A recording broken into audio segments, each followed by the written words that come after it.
Con ustedes, el médico veterinario Mauricio Fernando Lastra.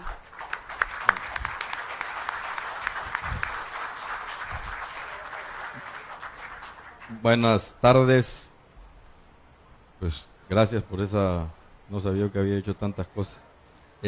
Agradezco profundamente a la Fundación Produce Sinaloa, a todo su equipo y de CADES, a Gonzalo, por la anfitrionía, no solamente por este evento, sino todo lo que venimos realizando las fundaciones desde el lunes por aquí. En serio, Gonzalo, muchísimas gracias. Creo que nos salió bien el evento de la parte de nosotros y la tuya, pues ni se diga. Vamos a hacer un compromiso para que cada año sigamos haciendo esta reunión aquí de la Fundaciones Produce. Y bien, para no extenderme más, muchísimas gracias y a todo el equipo, a Julio, a Ramsés y todo el equipo. La verdad que nos han atendido de maravilla. Hemos tenido un gran desempeño en todos los trabajos que tuvimos. La visita ayer del secretario, del gobernador al stand, que también fue un éxito la decisión por tu visión de que viniéramos todos. Y bien, pues ya entrando en materia, yo voy a dar una plática, conferencia magistral, dan los que saben. Yo soy un ganadero y lo que les quiero comentar son algunas inquietudes, algunos plagios que he hecho de presentaciones de otras personas. Aquí gran parte es el otro día lo escuché, es el director de Embrapa, que es la agencia de investigación más grande del mundo, que es de Brasil, y me impresionó mucho su conferencia y le tomé algunas ideas y posteriormente también pues algunas reflexiones, que es lo que yo quiero dejar en ustedes. Nosotros en la parte de lo que es Fundación Produce, la coordinadora nacional, pues somos gestores y generadores de cambio, de innovaciones, y para eso tenemos que estar cuestionándonos siempre lo que hacemos, viendo lo que hacen bien otras personas, y ese es el interés y lo que quisiera yo dejar en ustedes, una serie no de incógnitas, sino de cuestionamientos, para que podamos ejercer mejor nuestra profesión de productores, que es una responsabilidad no menor, alimentar al mundo. Bien, ese nombre le pusieron. Estamos ante un mundo cambiante.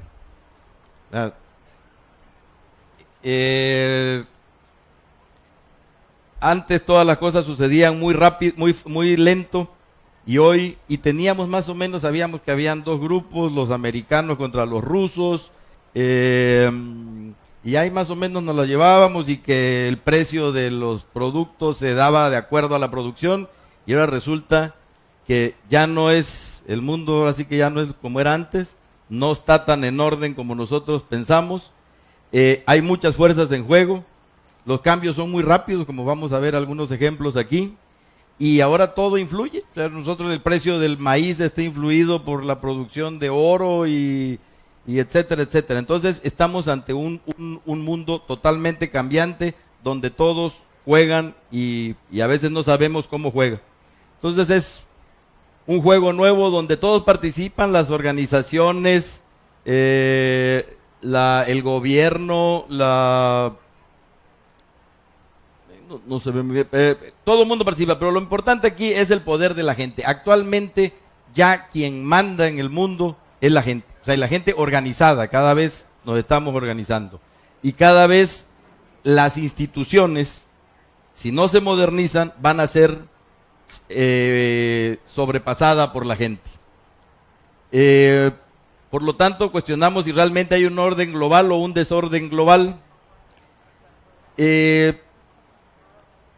El poder de la gente, incuestionable. Las organizaciones que no cambien, que no piensen diferente, van a desaparecer. O sea, la sociedad, Fundaciones Produce, todo, si no cambiamos, si no respondemos a las necesidades de la gente se va a organizar, y lo mismo puede pasar con el gobierno, como suceden en todos los movimientos que han habido. Las instituciones de investigación y toda la gente puede conseguir las cosas de forma diferente. Entonces, tenemos que pensar que las organizaciones tenemos que cambiar. Van a haber muchos choques, a cada ratito hay choques e inestabilidades, surgen a veces una información genera un desequilibrio. Y la sociedad, como les digo, está buscando sus propios caminos. No está esperando que le demos o no le demos algún satisfactor.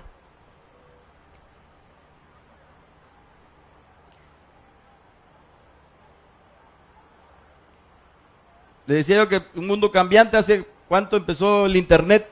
Con la web 1, con el Google, donde cualquiera podía hacer. Enseguidita apareció la web 2, donde cualquiera podía participar. Y hoy tenemos la web 3, donde cualquiera puede innovar a través del Google, del Twitter, del Facebook. Es una nueva forma de comunicarnos, donde a lo mejor ya las organizaciones, todas las organizaciones estamos teniendo manera de comunicarnos con Google, con Twitter, pero viene ya la web número 4, donde muy lento.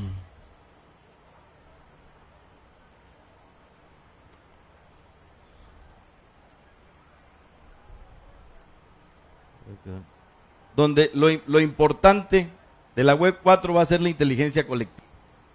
O sea, ya no van a haber, va a haber otro tipo de organizaciones, otros modelos de organizaciones.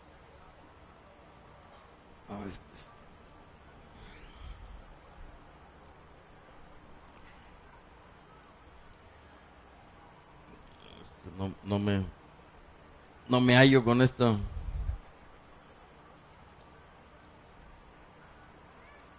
Bueno, acabamos con esto. O sea, es una nueva forma y esto está próximo a llegar, la inteligencia colectiva, donde ya no vamos a tener ni siquiera ordenadores normales, sino vamos a tener una serie de dispositivos intangibles, pero vamos a tener que estar generando plataformas de conocimiento, centros de conocimiento, y en la web ya las grandes universidades y todo, si no están en ese tipo de dinámica, vamos a quedar fuera del movimiento mundial. Como les decía, hay cosas que nos estamos, en el caso de la ganadería, seguimos pensando en las razas de ganado, y ahí seguimos, y bueno, pues resulta que ya los ingleses están produciendo carne y cuero in vitro, ¿no? Entonces, bueno, vale la pena que sigamos invirtiendo en y peleando y no definiendo una raza y todo, cuando ya van a poder producir 1 kilo de carne, no que sea lo deseable, pero ya eso está pasando. Hay una serie de desafíos que tendremos a la mano, más bien con los que estaremos, y que no son comunes a todo el mundo y que no tienen una interconexión y son iguales en todo el mundo. El cambio climático es un problema mundial que no tenemos que existe, ahí está. La seguridad biológica, hoy cómo viajan las enfermedades y los problemas. Anteriormente cuidábamos las fronteras, pero ahora hay 1000 formas de cómo se puede diseminar una enfermedad, y todos los crímenes cibernéticos que también ya pues la suplantación de identidad, el robo, la piratería, que te roban una cuenta de cheque. Esas son las cosas con las que estamos, aparte de producir alimento, con todo eso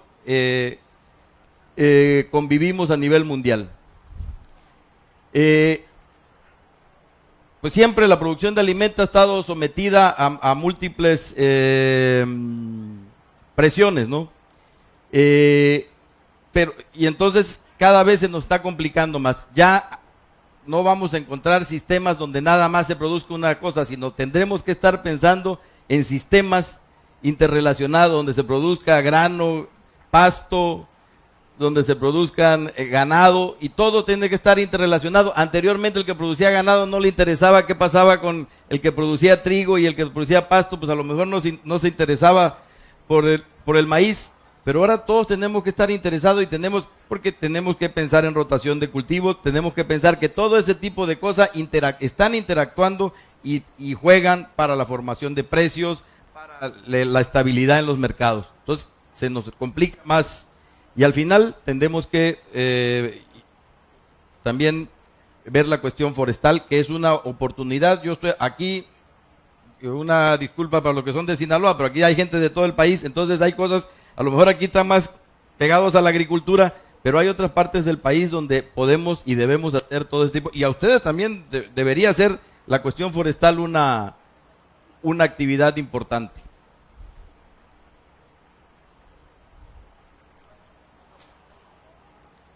La agricultura, como les decía, siempre ha estado una presión. Hace 50 años, una hectárea tenía que, porque el mundo no crece, tenía que alimentar, daba para alimentar a 2 personas. Hoy esa misma hectárea tiene que alimentar a 8 personas. Entonces, la agricultura tiene que servir para producir alimentos, fibras, energía, nutrición, salud, servicios ambientales, ecosistémicos, biomasa, biomateriales, química verde, inclusión y la calidad de vida en zonas rurales. Todo eso tiene que ser la agricultura. Ya no es nada más producir un grano, producir un aguacate. En todo eso estamos jugando. La responsabilidad que tenemos de producir todo eso que el mundo requiere es muy grande y por eso tenemos que prepararnos. Tenemos que pensar en que en base a toda esa dinámica nueva, tenemos que buscar otro tipo de relaciones y cooperación. Ninguna institución va a ser omnipotente de poder tener todos los poderes. El INIFAP va a tener que hacer alianzas con el Colegio de Posgraduados y con la Universidad del Estado, porque los desafíos cada vez son más complejos, móviles, difusos. O sea, te aparece una plaga que puede ser multifactorial. Ahorita lo que está pasando con la muerte temprana del camarón, donde pues tienen muchos complejos, y entonces seguramente que no hay una entidad que pueda decir entonces tiene que haber expertos que tienen que aprender a relacionarse y a interactuar de forma diferente.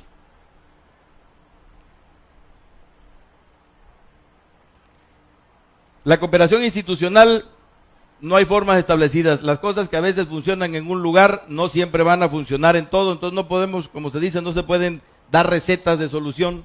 Cada situación es diferente y cada situación tiene su contexto, su realidad, y tenemos que analizarlas. Y hasta para los programas de gobierno, no se puede hacer un programa de gobierno a nivel nacional porque el país es diferente. Los tiempos, lo que el año pasado fue una realidad, este año cambia totalmente. Entonces tenemos que ver que no hay recetas mágicas y que tenemos que estar en un continuo cambio. Bien, ese es un análisis y básicamente es el compendio de un trabajo que presentó, les digo, el director de Embrapa, que me interesó mucho de su visión del mundo. Esta ya es una parte de Fundación Produce y de lo que debemos ver en el campo en los próximos años. Esta es la parte del nuevo paradigma del campo mexicano. Yo, y coincido con algunos organismos internacionales, estamos sobreestudiados. Cada vez que hay cambio de gobierno local, nacional, empiezan a decir vamos a hacer un estudio del campo. El campo mexicano está sobreestudiado. Tenemos que generar un ambiente de confianza que estimule, que enorme, pero no prohíba. Y les pongo el caso y esta plática porque la pensé una vez en Chiapas. En Chiapas hoy está prohibido vender hembras. Es una estupidez, pero cree el secretario de Desarrollo que con eso va a generar que la gente, no, lo que está generando es un mercado negro y una piratería y una serie de cosas. Entonces, lejos de estimular la producción de animales, la está desestimulando, porque la gente dice, bueno, si produzco una hembra y no la puedo vender libremente, pues mejor no la produzco, ¿no? Entonces, el gobierno se equivoca a veces cuando quiere sobrenormar, y el campo no nace cada 6 años. Tienen todavía muchos funcionarios, no todos, pero esa tentación de pensar de que en el momento que llegan se está inventando todo, el campo no nace. El trabajo del campo tiene toda la vida y la hemos hecho nosotros. El gobierno norma y todo, pero el trabajo del campo, las innovaciones las hacen los productores, no el gobierno, no las instituciones de investigación. Tenemos una serie de realidades que no podemos soslayar, ¿no? El crecimiento de la población, está creciendo. El aumento de la demanda de biomasa. Ya no hablamos solamente de alimentos, de biomasa, de todo lo que se necesita para generar fibras, comida, alimento, energía, que viene, anteriormente la energía nada más provenía del petróleo, ahora pues tenemos que generar biomasa para hacer energía, y eso estamos ante un mercado de compradores. Ya no podemos salir a vender lo que queremos. Con lo que veíamos anteriormente, la humanidad, la población, el mundo está muy informado, entonces pues ahora exige muchas cosas. Lo que sí les decimos a los consumidores es que nos retribuyan en pago todo el esfuerzo que hacemos, porque luego quieren alimentos naturales, nutracéuticos, que no engorden, que no tengan colesterol, que no tengan una serie que sean libres de gluten y que no sé qué tanto, y a la hora que le decimos, pues te cuesta un peso más, no, ya no, entonces no, hay que ser también, si exiges, hay que ver que se pague. Una nueva realidad energética, ahorita pues ya lo último es lo del gas shale. Anteriormente pues, estábamos hablando de que solamente era el petróleo, pero hoy tenemos energía, lo que son, y que cada vez me da gusto ver más, biodigestores, energía eólica, energía solar, una serie de, y ahora el gas shale, ¿no? Entonces, bueno, es una nueva realidad energética.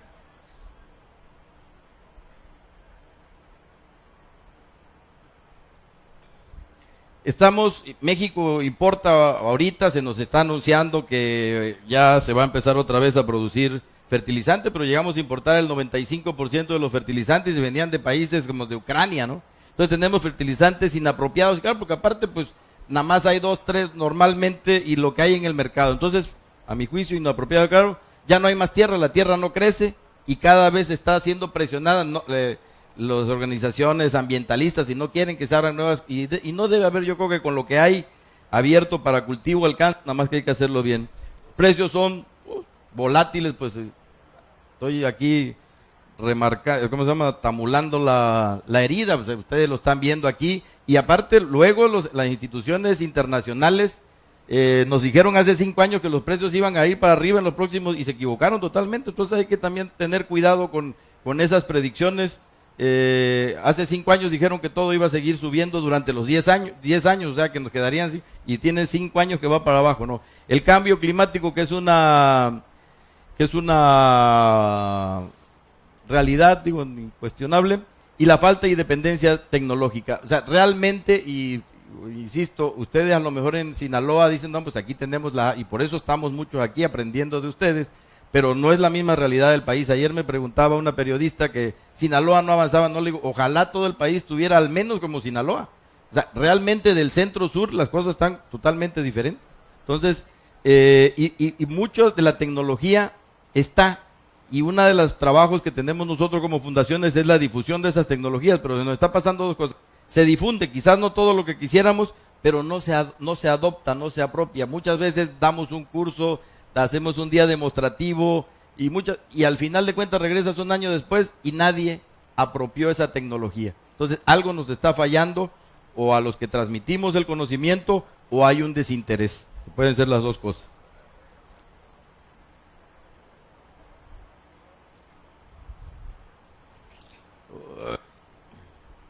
Bien, pues esta es una definición que yo puse el otro día, que eso es todo lo que tenemos que hacer ahorita los productores del campo. Ya no es producir 1 kilo de maíz, tenemos que ver la seguridad alimentaria, pero considerando la demanda de la sociedad, ya no nada más lo que nosotros queremos producir, de los mercados, de las cadenas agroalimentarias. Hay que diferenciar los productos, que sean de calidad, inocuos, que tengan trazabilidad, que haya bioseguridad en toda la cadena. Hay países que para vender animales tienen que demostrar que tienen procesos de bienestar animal, uso racional de la biodiversidad y los recursos naturales, sobre todo el agua, y con un ambiente y un entorno socialmente responsable. Todo eso tenemos que hacer y al mismo precio.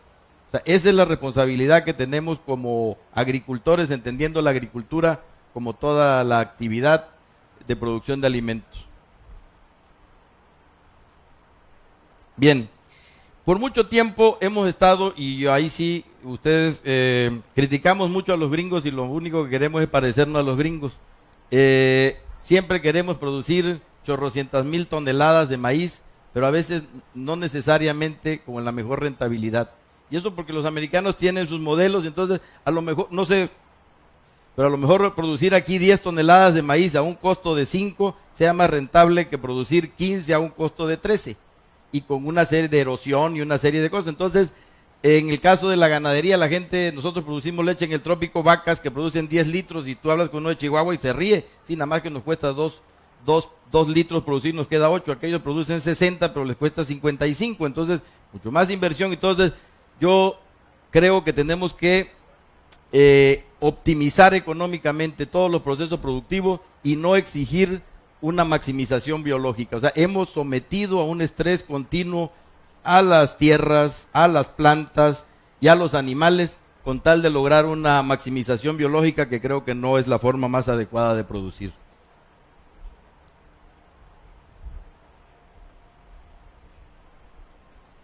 Por mucho tiempo también el gobierno y los productores en el país, para que tengan un dato, hay 70 rastros TIF parados, porque por 20 años estuvieron diciendo que el problema de la ganadería era hacer rastros.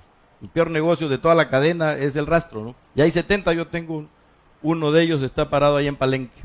Entonces, yo creo que los productores debemos ser productores. Ojalá hubiera muchos que puedan ser industriales, pero los productores debemos ser buenos productores, y no porque siempre están con que el valor agregado y que el siguiente paso, no. O sea, si somos unos buenos, y ahí es donde el gobierno y las organizaciones tienen que intervenir, como ayer el gobernador o el secretario, bueno, fijando algunos precios, algunas políticas, para que haya una retribución adecuada hacia el productor. Pero yo no creo que como política debamos estar instigando que todos los productores tienen que ser industriales y todos tienen que dar el siguiente paso. Debemos ver que todos los productores sean buenos productores. Ojalá algunos puedan asociarse y pasar a la siguiente etapa, pero que no sea una aspiración de que siempre, que si eres tonto si no das el siguiente paso, que si el valor agregado, que ahora empaco, que ahora... Ojalá, pero no todo el mundo puede hacer eso. Y si tenemos buenos productores, podemos después ser buenos, pero no lo podemos hacer muchas veces al principio y luego confundimos a la gente y generamos muchos fracasos, como les estoy diciendo, de lo que son los rastros, y hay cualquier cantidad de elefantes blancos agropecuarios en todo el país, por haber, en Chiapas hay fábricas de chile, beneficiadoras de café, una serie de cosas que se han hecho pensando que esa es la solución. ¿Y para qué queremos un rastro frigorífico cuando tenemos una eficiencia? Hicimos un trabajo con la UNAM, de cada 100 vacas que hay en este país solamente paran 43. Entonces, ¿para qué quieres un rastro? Vamos a resolver primero el problema de que paran 60 o 70. O en Chiapas, cuando las plantaciones tienen más de café, tienen 20 años de antigüedad, y por cada hectárea solamente está el 25% de las plantas paradas. Entonces, bueno, ¿para qué? El problema no es beneficiar café o hacer café en bolsita, lo que necesitamos es producir más y mejor. Y empiezan a surgir problemas por no resolver eso, como tenemos la roya ahorita, que está dada una serie de factores, pero básicamente por plantaciones muy viejas y muy sobreexplotadas. Este país creció cuando se invirtió, cuando el gobierno y los productores pedíamos bienes públicos, pedíamos carretera, servicios de salud, bienes públicos. Y alguien se confundió y nosotros nos fuimos tras también con la equivocación y empezamos a pedir el apoyo privado, y que yo quiero que me den para una fertilizadora, y que yo quiero que me den un termo de inseminación, y que me den un torito, y nos dan mucho menos dinero pero con mucho bombo. Entonces, yo creo que lo que tenemos que pedirle al gobierno son carreteras, energía barata, centros de acopio, caminos cosecheros, canales de riego, que son bienes. Pero las organizaciones, y hablaré de ganadería, en la cuestión ganadera, hoy se mide una asociación ganadera, ¿cuántos toros entregaste del programa Ganado Mejor? No es nada, no sirve para nada de eso, pero en eso se miden. Entonces las organizaciones, que son sus cotos de poder, no quieren dejar de repartir toros, cuando deberíamos de pedir un programa nacional de incremento a la productividad ganadera, por decir algo, pero nos engaña con un torito y quedamos felices, o con un implemento y todo, y que luego, espero que no hayan aquí mucho, que muchos de esos apoyos se los llevan los distribuidores, porque como saben que es un programa de gobierno, nosotros lo vimos en Chiapas con unos tractores, nos daban 120,000 y las tractoreras le subieron 90,000 pesos. Se quedaron con 90,000 de lo que nos dieron a nosotros. Entonces, todo ese tipo de programas, los productores debemos organizar y pedir cosas, bienes públicos que beneficien a la colectividad, no a mí con un termo, una sembradora o cualquier bien particular, ¿no? En este gobierno estamos hablando, a mí no me gusta el término, están hablando mucho de clúster, yo prefiero dar el término de cadena productiva contra red de valor. Cadena productiva contra red de valor, yo prefiero dar el término de red de valor. ¿Por qué? Porque en la cadena, que es el sistema producto, pues está interrelacionado el primero con el segundo, a lo mejor el primero, el último no sabe, y muchas veces pues yo te vendo y no me... La leche, por ejemplo, pues yo te vendo 1 litro de leche, y si te sirve o no te sirve a mí no me importa. Cuando tú haces una red de valor donde todos interactúan con un fin común, bueno, vamos a producir leche para hacer queso, pues todos estamos pendientes en que el asunto se dé bien. Entonces yo lo vivo haciendo desde hace rato, es hasta por una protección al lenguaje, que hablemos de redes de valor en lugar de clúster y que la cadena productiva, pues bueno, es un modelo de asociación, pero creo que debe pasar de la cadena productiva a la red de valor. ¿Cómo? Perdón. Bueno, también hay que decir qué es lo que podemos hacer, y les digo, estas son reflexiones personales que a lo mejor no coinciden con alguna gente. Tenemos que generar políticas públicas, y vuelvo con la leche. La leche la producen los productores con apoyos muchas veces de Zagarpa, pero quien decide la importación de leche es la Secretaría de Economía. En muchos casos, en este gobierno ya hay, pero tradicionalmente la Secretaría de Economía no quiere a los productores. Este gobierno parece que sí. Entonces, la importa Economía. La Secretaría de Salud no hace valer la ley de etiquetado, y entonces tú te encuentras en un mismo anaquel un sucedáneo o un producto, una agua con grasas vegetales, y una ama de casa que a veces no sabe leer y ve en el mismo anaquel una cosa en el mismo empaque que también está blanca y medio sabe a leche y vale la mitad y piensa que está llevando leche. Entonces no está la ley de etiquetado que debería ser. Y para complicar un poco más, todavía que costó mucho trabajo a la organización ganadera, cuando sacó la lista la Secretaría de Educación en el sexenio pasado, pareció que la leche engordaba, ¿no? Que no era un buen alimento. Entonces, si no alineamos una política pública para producir leche y que todo mundo, todas las secretarías estén destinadas, y digamos la verdad, cuánta leche producimos, cuánta se necesita, si hay que importar, no pasa nada, si no importa. Está mucho, y es un dato que da la FAO, que si no producimos el 75% de la comida nos vamos a morir. Eso no es cierto. Los japoneses no producen ni el 10%. Lo que hay que generar en un país es riqueza. No, y si hay que salir a comprar 3 sacos de maíz, los compramos, pero hay que generar riqueza. No nos dé miedo si tenemos que importar leche o si a veces tenemos que importar maíz. Hoy somos un país que importamos leche y tiramos leche. Imagínense, porque no hay una política pública para resolver el asunto. Tenemos capacidad para producir leche y exportar, pero no hay una política alineada. Tenemos que hacer un ordenamiento territorial, y hay un saludo a don Paul Anlaki. En su país están haciendo un trabajo muy, muy interesante, donde el Embrapa y con el gobierno y una serie de instituciones, 30 y tantas instituciones, hicieron un mapeo y dijeron, bueno, esto es lo que se puede producir por zona, y el gobierno da algún tipo de apoyos, creo que hasta de créditos y de paquetes tecnológicos, siempre y cuando respetes. O sea, tú puedes sembrar lo que quieras, pero si aquí alguien viene a sembrar uva, te dice, bueno, pues no hay apoyo para uva en Sinaloa.